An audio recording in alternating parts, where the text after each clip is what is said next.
So things are really starting to heat up in the e-mobility space, especially when it comes to e-bike laws and fires. Now today we're going to be talking about a bunch of different stories into one segment, so definitely feel free to click that description to be able to see where you want to start in this video. We're going to be talking about e-bike licenses, a new bill being introduced to be able to see what type of restrictions they can put on e-bikes. Now the police have a way to be able to see how much power output your electric bike does right on the spot to give you a ticket. And we're going to be talking about Wilson scooters being shut down by a new department within the fire department of New York City. That's a massive story. So we're going to get right into it right now by this article on electric by Micah Toll. Get ready, California's electric bicycle driver's license bill is here, and he is not wrong. It is right here on the doorstep. Now, if California passes this, New York City is going to follow suit, and other major cities will follow suit. I, my personal opinion, do not believe that you need a license to be able to ride an electric bike. A lot of people use it for alternate means of transportation or recreational purposes. Not everyone is using it like the people do, where they're doing wheelies down the road or blocking traffic or any of that stuff. And I feel like they are what's kind of letting them pass these laws. That's my personal opinion. Feel free to disagree with me in the comment section below. But usually people that use an electric bike for a different means of transportation, maybe can't afford a car, can't afford to fuel it up, insure it, maybe register it. A lot of these things are pretty expensive. Now that you're trying to pass this to be able to make it to where you have to do all those things for your electric bike, this is going to be pretty difficult. Let's get right into the article, though, because the article, a lot of it is Micah Toll's opinion, but he is giving you factual information, but he's basing his factual information off of this next video I'm going to show you. It's basically everything you want to know is in this video. I do find Micah Toll's opinion to be kind of spot on with a lot of things. I disagree with him a little bit when it comes to, he does agree that there should be some type of a license, but I guess that might depend on where you live, what the traffic laws are there, because every area is a bit different. With that being said, his article is linked in the description below. I want you guys to check it out if you got time to read it. I don't think you really want me to read to you, but let's check out this bill that they're trying to pass, and this is going to be through Fox 5 San Diego.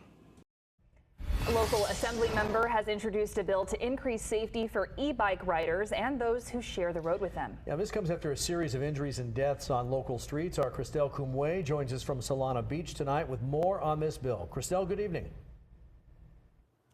Yeah, good evening to you both. Now, the bill in question was introduced this year, and it aims to tighten the rules when it comes to electric bikes, as well as make it illegal for people under a certain age to ride them. The popularity of electric bikes is growing. E-bikes provide that sense of freedom that so many school-age kids and Californians are looking for. On Friday, Assemblymember Tasha Burner was joined by educators and coastal community leaders to talk about some of the benefits of e-bikes. We want to reduce greenhouse gas emissions, and e-bikes absolutely help us do that. But also address the growing concerns. The e-bikes pose a threat to our safety in Del Mar and resulted in accidents or near misses. And unfortunately, I got to pause it there. Accidents and near misses. A lot of these accidents are due to the poor infrastructure they have out there for cyclists in general. There is and has been a massive amount of people not driving their cars anymore and choosing to ride bikes or taking different means of transportation, whether it be scooters, bikes, buses, whatever it is. The infrastructure just isn't there for them, at least in the areas I've ridden before. Now, I've ridden in areas, especially around me, they have massive infrastructure for it. You can ride this trail by my house all the way, like 60 miles, all the way to the closest city, which is awesome.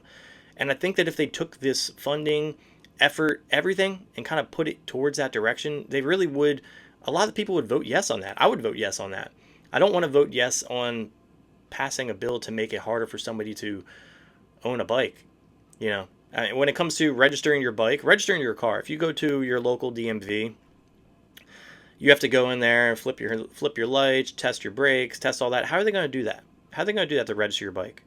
And who's to say that somebody can't just go in there and be like, oh yeah, I'm going to turn the power output down, go register it, and then turn it up? You're never going to get around that. This is just, it's a pointless thing in my opinion. Feel free to disagree with me in the comment section below. Bill prohibits anyone under 12 years old from riding any class of e-bikes.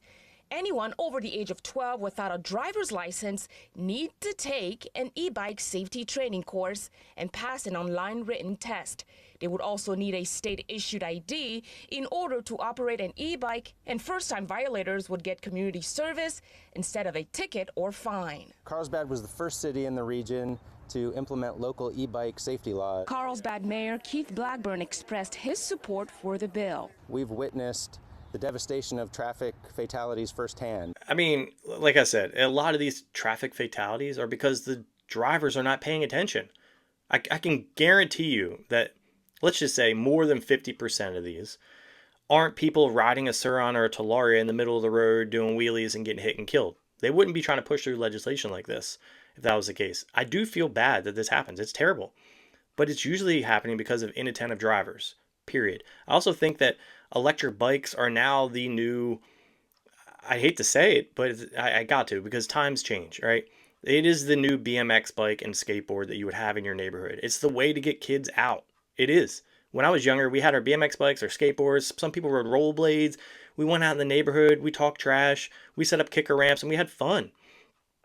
Kids don't do that today. You know, it's a steady decline. I mean, I come from a BMX background. My livelihood and my career started as a BMX rider. And with that being said, I go to the skate park now and like nobody rides. There used to be 40 people out every single day. Nobody rides. Not even today's generation. But I do see a lot of people picking up these electric bikes, scooters, skateboards. And I think that with the times, that is the way things are going. And I'm not against it. I mean, every generation has their change. A Carlsbad mom was riding her e-bike with her 16-month-old daughter on the back when she was hit by a Toyota 4Runner. The mom was taken. That bike is under that car, which means that car was not paying attention at all.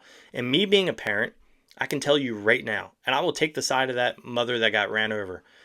She, I guarantee you, was obeying the traffic laws because she had a child on the back of her or the front of her. I don't know where the child was, but the child was on the bike. When I have my son on the bike with me, I am obeying the traffic law. I'm not reckless, right? I'm not jumping off curbs. I'm not riding through fields and getting crazy. This was an inattentive driver, 100%. I wish they would go deeper and go in on that. Hospital where she died from her injuries. Her daughter was not hurt. The driver of the Toyota was found at fault. Berner says learning and understanding how to share the road is key for safety. Through education and re-education, not punishment, we can teach young riders to take responsibility for their own safety and the safety of others on the road. How do you ride defensively? I tell my kids when they leave the house, I was like, you're not dying today. You come home safe. And that plays right on the heartstrings of every parent out there. All right, so let's jump off that topic and we'll get straight into the Dutch police have found a way to test your e-bike power on the side of the road. First off, I can't be the only one that wants one of these things in my garage. I can't be. I want one of these things so bad. Another article by Micah Toll, absolutely killing it. He goes in and represents this, you know, from both sides pretty well. The Dutch police have come up with this contraption, and I mean, dude, I want one. I would pay good money for that. If anybody knows how I can get a hold of one of these things, definitely hit me up on Instagram and let me know. So California will probably end up getting these, to be honest with you. New York City will probably end up be getting one of these. He talks about this in length in the article and how they're able to really tackle to find out what type of class your electric bike is right on the spot and probably will ticket you. With that being said, we're going to be talking about Wilson Scooters getting shut down. Wilson Scooters is out of New York. This is a sales and repair shop. Now, these aren't uncommon, you know, but what is uncommon is, I guess, these repair shops building their own cell packs. And that's where we dive into this next segment by the FDNY. And they go in. I'm going to chime in here and there, but let's let them talk. All right. Good morning. Thank you for coming. Also going to apologize by the volume of this video. So I have the volume all the way up on this, and you're still going to have trouble hearing the questions. I'll try to reiterate them because there are some journalists asking questions in the background. I want to talk a little bit about what happened behind us here. On Tuesday, February 6th, the Lithium-Ion Task Force, which is comprised of fire marshals, our Bureau of Fire Prevention, and the Department of Consumer and Workforce Protection, inspected Wilson Scooters behind me at 10119 Queens Boulevard, where we stand right now. Our team's work with DCWP to coordinate joint inspections in this location was on the list for one of them. I especially want to thank each member of the team, including our fire marshals, our fire protection inspectors, and the teams at DCWP. The work that they do and that they did here literally saved lives. There is no other way to put it. A special thank you to the members of the community who reach out to us with information about batteries. We're so appreciative of these efforts and hope you'll continue letting us know about locations of concern. Pausing it there because that means that there's some narcs out there. There are people, it could be other businesses, that are literally throwing like a shop like this under the bus. But I'm not condoning what this shop did. I'm just letting you know that there are going to be people out there that are going to try to get shops like this shut down. And the shop isn't just shut down from what I know just because they produced and provided battery cell packs right on the spot, but I believe that they're just completely shut down, period, as a business. When we arrived Tuesday, the task force discovered that the business was building battery packs from individual lithium-ion battery cells and replacing old ones in violation of the fire code. These are what we have called Frankenstein batteries, and we have been warning people not to build these for months. They recovered approximately 60 battery packs and hundreds of individual lithium-ion cells. Approximately 25 e-scooters and 25 combination electric and gas mopeds were also recovered. Our units, Hazmat 1, Squad 288, Engine 305, Ladder 151, and Battalion 46 responded to the scene to supervise the overpacking of these batteries. Some of these cells began to fail, as you've seen in other inspections, and had to be extinguished in the process of taking them out and packing them. A total of 5 drums were overpacked for removal from this location. The NYPD also responded and removed 7 e-scooters for exceeding the 20-mile-per-hour rule. And that's another thing we're talking about. They're going to be jumping in and reprimanding, not just, let's just say that's not their scooter, Wilson scooter. Maybe they're just having it in there for repair. If you send your scooter into Wilson Scooters for repair and it's one of those scooters that does more than 20, maybe it's one of those Wolf scooters that does like 70, they're probably going to be knocking on your door. Hey, you exceeded that limit. We're going to be writing you a ticket, fining you, whatever it might be, court cost, taking your scooter. These things are coming down the pipeline. Comment below what your thoughts are in that process. Tuesday's inspection saved lives and property. If you recall, a single device, an e-bike, took out an entire shopping plaza in the Bronx just a few months ago. This location had far, far beyond that. The work between our agencies do on this inspection is critical to public safety. We really want to thank the inspectors for doing their job here. We also want to send a warning to businesses who are not in compliance with these laws.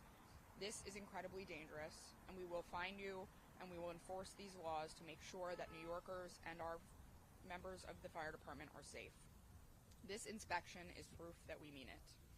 The Bureau of Fire Prevention issued violations for storing more than 5 batteries, storing altered and repaired batteries, summonses for repairing and working on batteries, fire extinguishers that were not tagged, electrical hazards, obstruction of egress, storing gasoline and diesel fuel, handling and storing of portable equipment, and obstruction of governmental authority for attempting to remove and hide batteries. I think we all can agree that a lot of that stuff is pretty bad. Like, just in general. Like, having a fire extinguisher is out of date. Yeah, you should always have a good fire extinguisher. Keeping fuel around those things, pretty dumb. A lot of those things are pretty bad.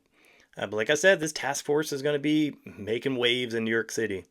And I can only imagine the other companies that they're probably going to be tackling. I did reach out to a company that I know that's not necessarily in the same area as this, but I'm going to probably jump on a podcast here with them, Powerful Lithium, because they make cells for people. They make their own cells from scratch and battery packs, and we're going to be talking to them here pretty soon. I reached out to them through Instagram, so I should hear something back here soon. In addition, the Department of Buildings issued violation orders for illegal conversion of the taxpayer and an illegal occupancy and bedroom in the rear. DCWP issued violations for selling non-certified batteries and scooters, and the Department of Environmental Protection issued a commissioner's order to remove the hazardous waste and the additional batteries within 72 hours. This location, as you can see from what I went through, is not just repairing lithium-ion batteries illegally, but manufacturing their own devices. We have stressed time and time again that unregulated, tampered with, and non-certified batteries are extremely dangerous and deadly. They kill people, they have killed people, and they will kill more people if businesses continue to operate in this manner.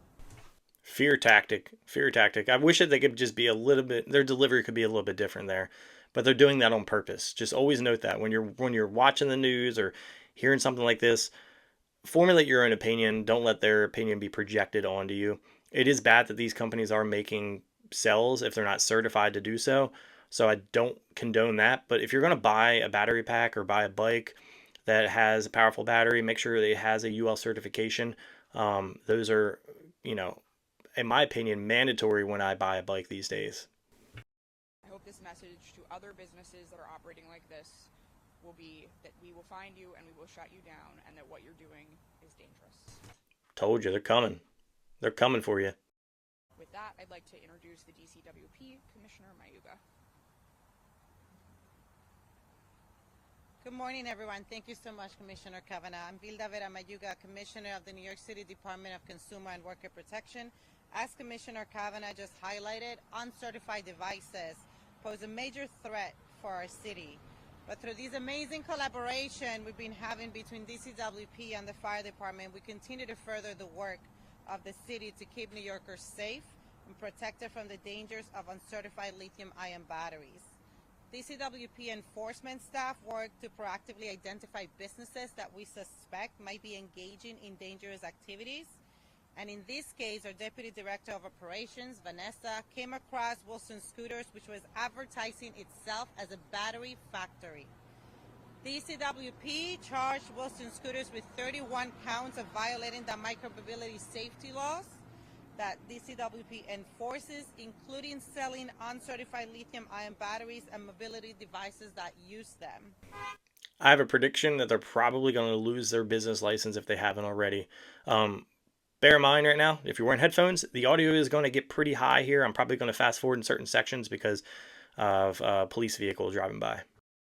Since we began enforcing the lithium-ion certification law back in September of last year, we've conducted over 500 inspections, many of them jointly with our partners at the Fire Department, and issued nearly 200 violations to businesses for violating the law.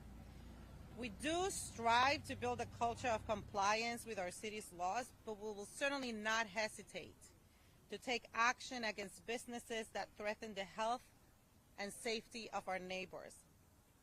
Any businesses with questions or consumers who believe they've come across a business violating the law should reach out to us. They can do it by visiting us at nyc.gov/DCWP or calling 311. Thank you again to the Fire Department and Fire Commissioner Kavanagh for collaborating with us in our respective enforcement roles, and certainly to the Mayor for spearheading the city's efforts to protect New Yorkers against the dangers of lithium-ion batteries. Good morning. Yeah, we had a second alarm fire in Sunset Park early this morning. Cause of that fire was a lithium-ion battery that was meant to power a moped. The person had bought that battery from somebody on the street. It was not the original battery that came with the product, so he did not know if that battery was certified or where it was manufactured. That's the message we've been driving throughout this process. Make sure if you do buy a replacement battery, use a battery that is UL certified. Buy it from the manufacturer that you bought the original product from. I echo that statement. I echo that every single time we talk about this. It's the most dangerous. Here as well, we saw people, they were making batteries from scratch with individual cells. So people are doing that in their homes, people are doing that in these businesses. We have to really encourage the consumer to make sure that your product meets that UL standard. And two questions. First for you. So explain to people just basically why that's so dangerous. You have individual cells and you're building. The question was explain why it's so dangerous and why people are, how it's dangerous to use individual cells through the process. He's going to explain it. So I'll say a couple things. The chief can weigh in. So we call them Frankensteins. It's just a reference to someone making them post-production. So someone deciding on their own to take parts from different manufacturers and try to make the battery rather than a certified facility making a battery that can't be tampered with after the fact. Why is that so dangerous? I mean, the very thing that makes these so tempting for consumer devices is they hold a tremendous amount of power in a small space. So that's why people put them in phones and they put them in bikes and they put them in consumer devices. That's the very thing that makes them dangerous if they explode. So there's a tremendous amount of power effectively packed into a tiny space. Once you damage them, that they explode. The amount of power inside them explodes. So anyone who is doing this kind of work that is, one, not trained to do it, but two, doing it in a residence or a business like this that is not, meant or built to sort of handle what is effectively an industrial operation, right? There's a reason that other sorts of businesses that do dangerous industrial work are not, on the bottom floor of someone's home or not in an apartment. It's very similar with this. So if you buy them from the manufacturer and you don't tamper with them, they remain relatively safe. But as soon as you do anything else, you're dealing with a very unstable and very potentially explosive device.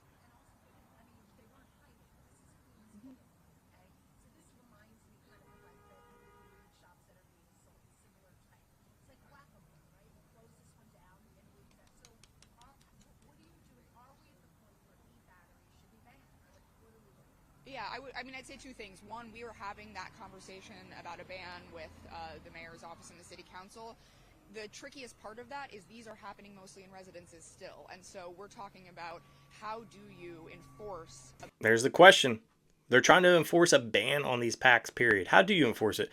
Comment your point below. I'm going to keep pausing here and there and trying to listen to what they say. But we're going to be getting to the chief here in a moment. So we're talking about what would actually be effective. It's not just about banning something, it's about stopping the process. So we're talking about what can actually stop people from doing this, and we're in discussion about that now. I think when it comes to businesses like this, what I'd say, two things have changed over the last year. When we started down this path, we did a similar press conference, I think announcing the law about a year ago.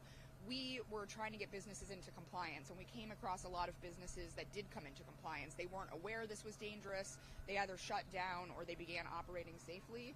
What we're seeing a year in is mostly businesses that are sort of flagrantly violating the law, as you saw here. And I think that we are seeing the results of our efforts in the sense that we have not seen as many fatalities in these commercial spaces because residences are reporting them, and we are, finding out about them and inspecting them. But, until that ceases happening, until we stop finding locations like this, we're going to keep going. And this is going to be the year that there's going to be a lot of turmoil when it comes to the e-mobility space. I'm going to fast forward a little bit here to where you can get a little bit of a word from the chief right here. There he is back talking. Here we go. Good break because I can answer your question. So they range between, for the full device, the frame, the battery itself, range between $2,000 and $4,000. Yeah. So pretty expensive. Yes. Yeah. And then the consumer assumes that these are safe products, and they may not be. So we have to make sure that people know what they're looking for. We're looking for that UL label. We want that certification on these devices. And that's something I'm going to drive home right there. If you're looking to get a battery pack for yourself, if you're looking to buy a bike, period, make sure that it has a UL certification. You can Google UL certifications to see what certifications are required of these electric bikes, scooters, or even skateboards. With that being said, if you have any questions in regards to any of these articles or the certification process, put a comment below. All of these will be linked in the description below for you to be able to follow along at your own pace or just check it out on your own. With that being said, feel free to disagree with me in the comments below. I want to hear everyone's thoughts because I do feel like this is a joined effort and conversation between everyone in the e-mobility space, whether you're for it or against it. With that being said, if you guys like this video, drop a like. If you love it, hit the subscribe button, and I'll catch you in the next one.